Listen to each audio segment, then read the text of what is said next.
quand Jésus vous donne une chose, alors il ne s'agit plus de vous. Restez avec nous dans Jouissez de votre vie.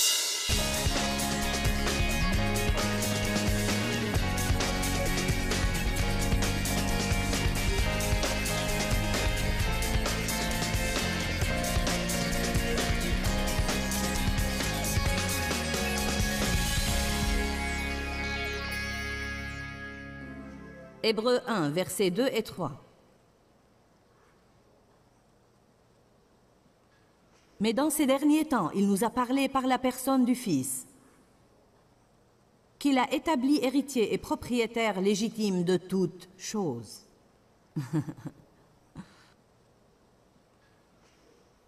N'oublions pas que nous sommes co-héritiers avec lui. Il a fait ce qui devait être fait. Il est devenu héritier de tout ce qui était à Dieu. Et maintenant, il dit, vous pouvez vous joindre à moi. En mettant votre foi en moi et en me recevant comme votre sauveur, vous devenez co-héritier avec moi. Tout ce qui est à moi, je vais vous le révéler. Je vais vous montrer des Écritures qui disent ça plus tard. Aussi par lequel et à travers lequel il a créé les mondes et les portées de l'espace et les airs du temps. Il les a faits, produits, bâtis, opérés et arrangés en ordre. Il est l'unique expression de la gloire de Dieu, le reflet, le rayonnement ou l'éclat du divin. Et il est l'empreinte parfaite et l'image exacte de la nature de Dieu. Faites attention. Soutenant et maintenant et guidant et propulsant l'univers par son influente parole de puissance. Comment est-ce que cette boule qu'on appelle le monde peut rester en suspens là au milieu de l'espace, tournant parfaitement sur son axe? Qu'est-ce qui empêche le soleil de tomber sur nous tous les jours? Qu'est-ce qui empêche cette planète nommée Mars de tomber et d'écraser la Terre? C'est qu'il les soutient. Il maintient tout l'univers et nous ne sommes même pas prêts de nous rendre compte de son immensité. S'il peut faire ça, ne peut-il pas s'occuper de vous?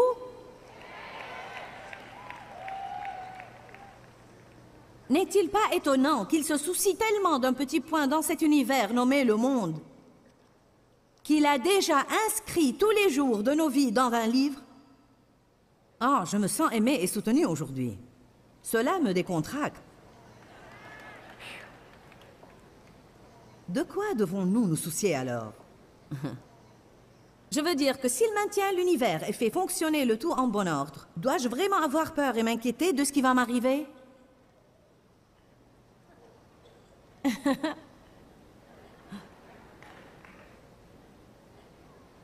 Soutenant, maintenant et guidant, faites attention. Ayant accompli la purification de nos péchés et l'abolissement de la culpabilité, il a fait une chose très importante, comprenez cela. Ça ne dit pas qu'il s'est tenu debout à la droite de Dieu, mais il s'est assis à la droite de la majesté divine. Regardez le verset 13. D'ailleurs, auquel des anges. Maintenant, Paul fait une comparaison entre Jésus et les anges, essayant de convaincre ces gens-là qu'il était plus grand que tous les anges.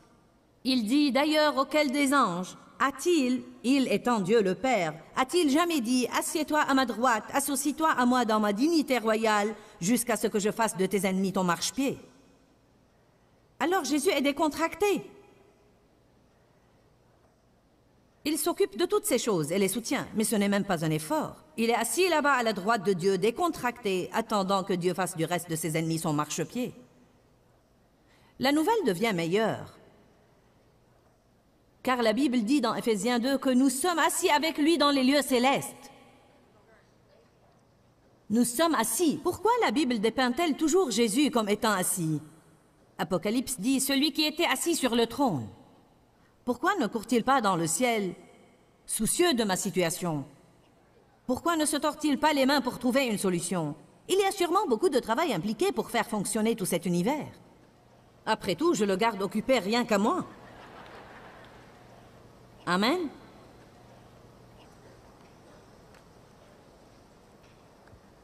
Le souverain sacrificateur sous le système de l'ancienne alliance entrait dans le lieu très saint une fois par an. Il pouvait entrer seulement une fois par an derrière ce rideau.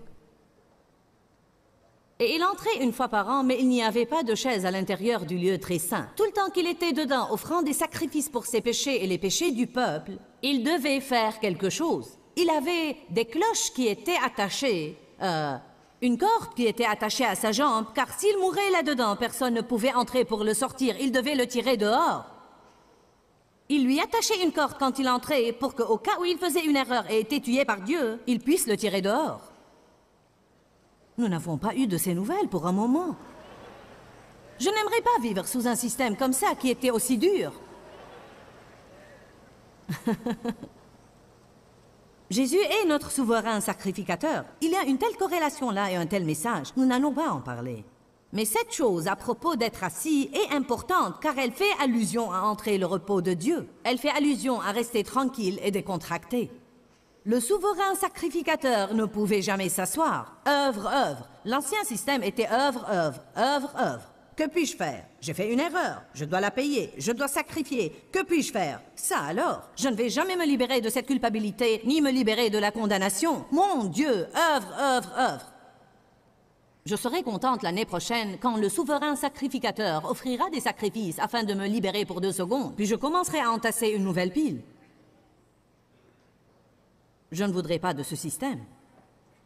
Jésus a dit « Tout est accompli sur la croix » et ce qu'il voulait dire était « Cet ancien système de la loi pour s'approcher de Dieu a été accompli. » Il a dit « J'ai observé la loi à votre place. Maintenant, mettez votre foi en moi et ce sera comme si vous aviez vous-même observé toute la loi. Et par votre foi en moi, vous pouvez maintenant vivre par la grâce. » Et il a dit « Tout est accompli. » Et il est parti et il s'est assis. Aucun souverain sacrificateur ne pouvait jamais s'asseoir jusque-là, mais il a dit « Tout est accompli ». Je vais juste m'asseoir ici, Dieu, et rester surnaturellement décontracté pendant que tu vains mes ennemis. Oh, alléluia! Et nous sommes assis avec lui. Même quand nous étions morts par nos offenses, il est mort pour nous. Nous sommes allés à la croix avec lui. Nous avons été enterrés avec lui. Nous avons été ressuscités avec lui. Maintenant, nous pouvons même nous asseoir dans les lieux célestes avec lui. Je sais que je vous parle spirituellement et nous avons une vie réelle que nous vivons, mais nous devons nous rendre compte que nous ne devons pas nous inquiéter à propos de tout. Comment peut-on rester indemne? C'est Dieu qui nous maintient et qui nous garde indemnes. C'est Dieu qui nous garde indemnes. Il nous garde de craquer. Qui est-ce qui garde tout ce monde d'être anéanti? Il le tient en main. Il le maintient. Il le soutient. Alléluia. La force protectrice de Dieu. Une dame qui travaille pour moi n'a pas un grand témoignage. Elle a grandi dans l'église et a toujours aimé Dieu. Elle s'est mariée, elle aimait Dieu, elle allait à l'église et a reçu le baptême du Saint-Esprit dans les années 70. Ensuite, elle est venue travailler pour nous. Elle entend tous ces témoignages. J'ai été abusée, quelqu'un d'autre était un toxicomane. Elle a dit à Dieu un jour, « Eh bien Dieu, pourquoi n'ai-je pas un témoignage ?» Écoutez ça, Dieu lui a dit, « Tu as un témoignage. Ton témoignage, c'est « Je t'ai gardé de tout ça. »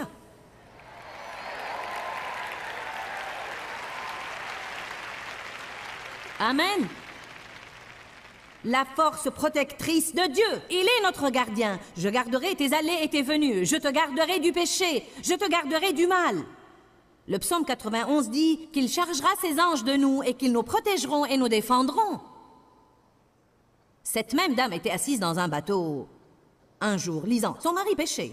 Une vague a frappé le bateau. Elle était sur une chaise longue et cette chaise s'est retournée et elle s'est cognée la tête contre le flanc du bateau en même temps qu'elle lisait le psaume 91. Elle a dit au Seigneur, « Je ne comprends pas. La Bible dit que tu me protégerais. » Et je me suis cognée la tête. Et Dieu lui a dit, « Tu n'es pas morte, n'est-ce pas? »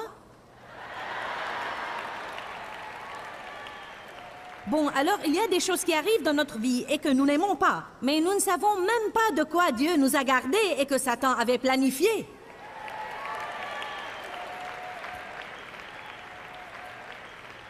Je suis émerveillée par le fait que nous pouvons conduire dans le trafic et rester en vie. Nous devons remercier Dieu pour sa force protectrice, car il nous maintient et nous garde indemnes. Je ne sais pas comment j'ai fait ce que j'ai fait pendant ces 27 années. Je regarde mes calendriers et je vois combien j'ai travaillé et que j'aurais dû être morte depuis longtemps ou bien folle, une des deux. Je regarde en arrière et je lis certains de mes journaux de prière et certaines des choses que j'ai connues avec les gens. Et je pense, comment ai-je pu faire ça? Eh bien, il m'a gardé, il m'a soutenu, il m'a fortifié, il m'a protégé. Je me souciais d'un tas de choses dont je n'aurais pas dû me soucier dans ma vie. Ne vous étonnez-vous pas quand vous jetez un coup d'œil sur certaines choses à propos desquelles vous vous êtes soucié, mais elles se sont bien terminées?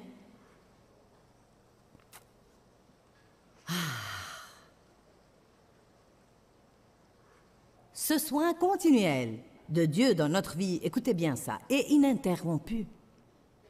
Il n'y a jamais un moment dans votre vie où il ne s'occupe pas de vous. La Bible dit que Dieu ne sommeille ni ne dort. Vous allez vous coucher la nuit, Dieu reste éveillé et veille sur vous. Amen. Dites, je peux me décontracter. Maintenant, et le ministère d'intercession? Je veux vous montrer une chose. Je voudrais que Romaine et Charlie montent ici et m'aident. Nos imperfections laissent une brèche entre nous et Dieu. La Bible dit qu'intercéder, c'est se tenir à la brèche. Quand vous intercédez pour quelqu'un qui n'a pas une bonne relation avec Dieu, il y a une brèche entre lui et Dieu. Il n'y a pas de relation entre lui et Dieu, ou bien la relation a été entravée ou brisée. Et quand vous priez pour lui, vous vous tenez littéralement à la brèche et vous les rapprochez. Je vais vous montrer ce qui arrive. Je vous prie de venir ici. Nous allons prétendre que tu es le croyant ici. Tourne-toi de ce côté. Tu es le croyant qui fait des erreurs tout le temps. Et toi, tu es Dieu, Charlie. Recule-toi ici et simule la sainteté autant que tu peux. D'accord. Maintenant, il n'y a pas de problème. Tu as des péchés et des imperfections dans ta vie et tu veux essayer de t'approcher de Dieu et il veut s'approcher de toi. Mais tout ce désordre dans ta vie gêne le passage. Sans bouger de la place où tu es, je veux que tu essayes de t'approcher de Dieu.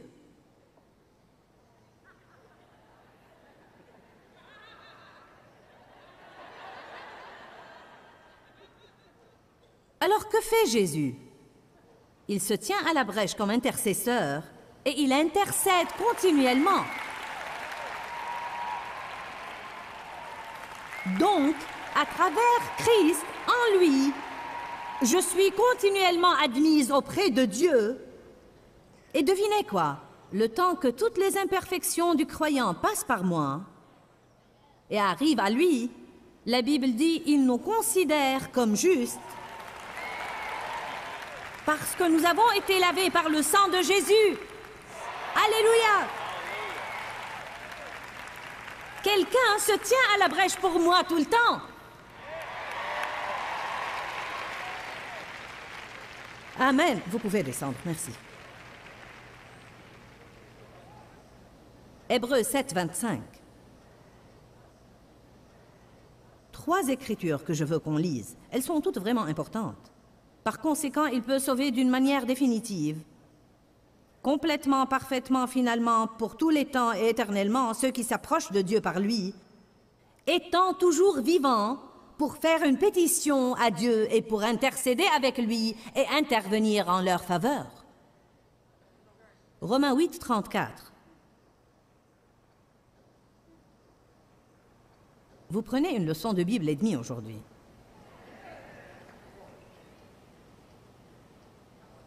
Romains 8, verset 34. Qui nous condamnera?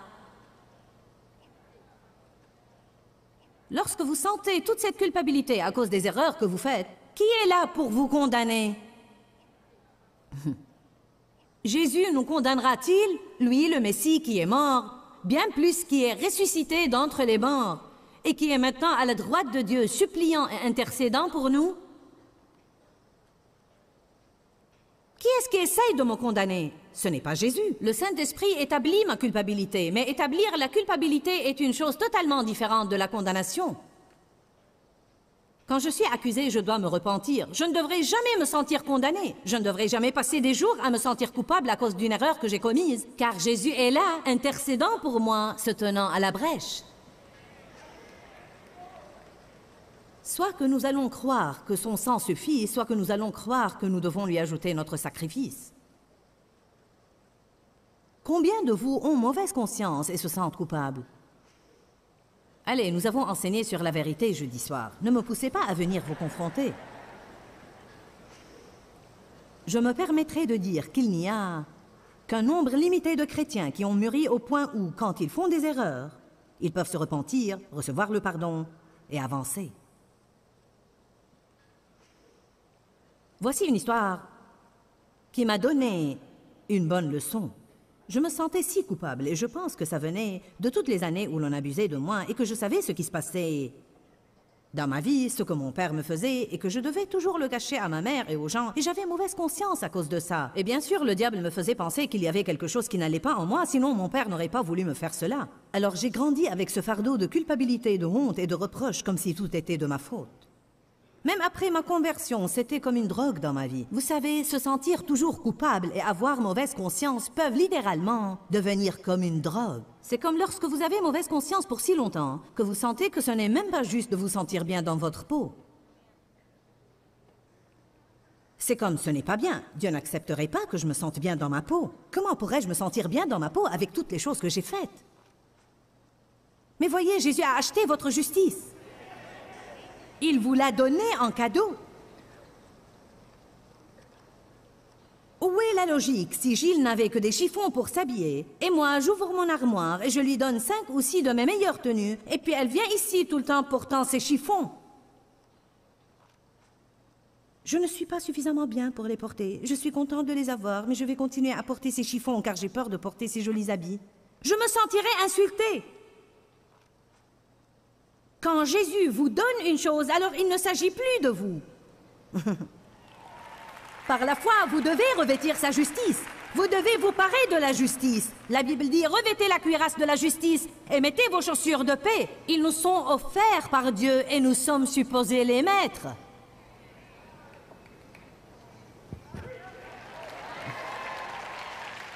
Vous voulez exaspérer le diable? Commencez à parler de qui vous êtes en Christ. Levez-vous tous les jours et laissez-moi vous dire quoi faire. Asseyez-vous au bord de votre lit et avant même que vos pieds touchent le sol, dites à voix haute « Je suis la justice de Dieu en Christ ». Oh, l'enfer tremble et branle. Vous exaspérez le diable. Tous les esprits fanatiques autour de vous se mettent en colère. Dites « Je suis la justice de Dieu en Christ, consacré et rendu saint par le sang de l'agneau ». Je suis sanctifié et consacré au service de Dieu. Dieu a un bon plan pour ma vie. J'aime vraiment ma personne et parce que Jésus m'a accepté, alors je m'accepte aussi, non en moi-même, mais en Christ. Ce que je vous dis aujourd'hui changera votre vie, car la plupart des gens ne s'aiment pas eux-mêmes. Ils ont mauvaise conscience tout le temps. Ils vivent toujours constamment sous la loi de l'Ancien Testament. Ils font une erreur, ils doivent payer. Ils font une erreur, ils doivent payer. Ils font une erreur. Peut-être que nous ne tuons plus des taureaux et des oiseaux pour les offrir en sacrifice. Mais ce que nous faisons, c'est nous sentir mal et avoir mauvaise conscience. Nous nous éloignons de Dieu et nous ne prions pas avec assurance. La Bible dit que nous avons un souverain sacrificateur qui comprend nos faiblesses et nos infirmités parce qu'il a été tenté en toutes choses tout à fait comme nous, mais sans commettre de péché. Donc, approchons-nous avec assurance du trône de la grâce. Afin de quoi? Il y a ce mot « recevoir ». Miséricorde pour nos défaillances et grâce en temps voulu pour être aidés dans nos besoins. Hébreux 4, 15 et 16. Écriture extraordinaire. Nous avons un souverain sacrificateur qui comprend ce que c'est que de vivre dans un de ces corps humains. Il ne s'attend même pas à ce que je sois parfaite tout le temps. Si j'aurais pu être parfaite, Jésus n'aurait pas eu à endurer ce qu'il a enduré. J'avais l'habitude d'avoir mauvaise conscience et de me sentir coupable tout le temps. Un jour, je suis sortie faire des courses. J'allais à un magasin spécialisé. En avez-vous ici? Savez-vous ce que c'est? Très bien. Alors j'ai garé ma voiture. Je conduisais une voiture vieille de 20 ans à cette époque-là et je prêchais la prospérité. Et j'ai garé ma voiture très loin, à l'arrière du parking. J'avais eu une si mauvaise journée. Je voulais marcher un moment et ressasser ma misère. Je suis entrée dans le magasin. Vous ne pouviez pas le voir, mais je portais mon sac invisible de culpabilité. Les gens marchent même autrement quand ils ont leur fardeau avec eux. Ils sont plutôt...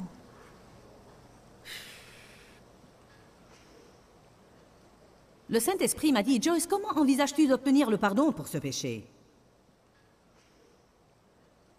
Je connaissais la bonne réponse, mais je ne l'appliquais pas à ma vie. Si seulement nous faisions ce que nous disions aux autres de faire, nous en serions bien mieux. J'ai dit, je vais juste recevoir le sacrifice que Jésus a fait quand il est mort pour moi au calvaire. Écoutez ce que le Saint-Esprit m'a dit. Quand as-tu l'intention de le faire? Quand, tu sais, demain, la semaine prochaine, quand vas-tu le faire? J'ai pensé, oh, probablement dans quelques jours. C'était une véritable révélation pour moi, car j'ai réalisé à ce moment-là que je ne me sentirais pas bien dans ma peau, que je ne me permettrais pas de me sentir bien dans ma peau, je ne me permettrais pas la joie, je ne me permettrais pas la paix avant de sentir comme si j'avais payé. Avec quoi nous payons plus que toute autre chose? Notre joie et paix. Notre bon statut avec Dieu est notre joie et paix. Nous y renonçons, pensant payer ainsi pour nos péchés. C'est comme une gifle donnée à Jésus parce qu'il dit « Soit mon sang suffit, soit il ne suffit pas, je n'ai pas besoin de ton aide. »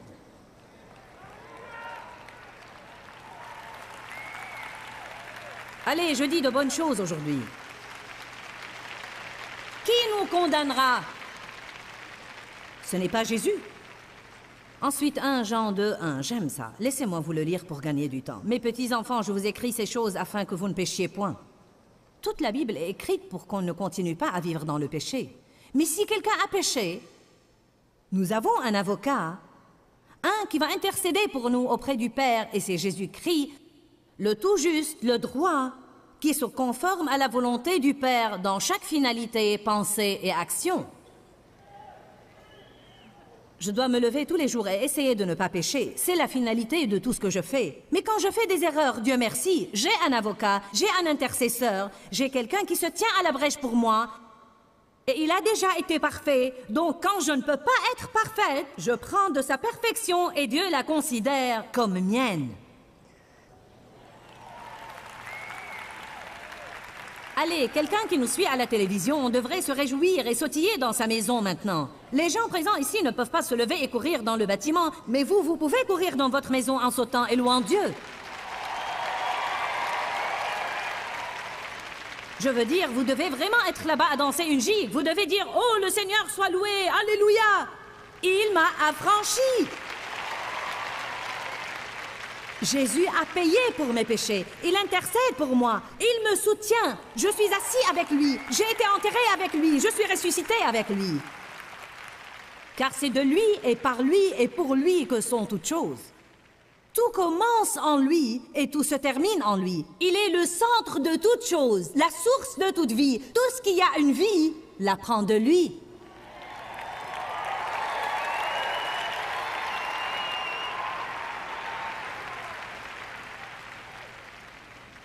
Et devinez quoi? Êtes-vous prêts pour ça? Il est mien et il est vôtre. Même la Bible dit dans l'Ancien Testament, « Et ce Dieu est notre Dieu. » Ouh! Pas simplement un Dieu, mon Dieu. Je vais vous dire que rester surnaturellement décontracté me semble vraiment bon. Et je suis sûre qu'il y a beaucoup de vous qui nous regardent et pensent « Cela me semble bon aussi ». Il paraît qu'une des choses qui nous semble des plus difficiles à faire en tant que chrétiens, c'est de nous décontracter et de recevoir. De Dieu, nous essayons toujours de mériter.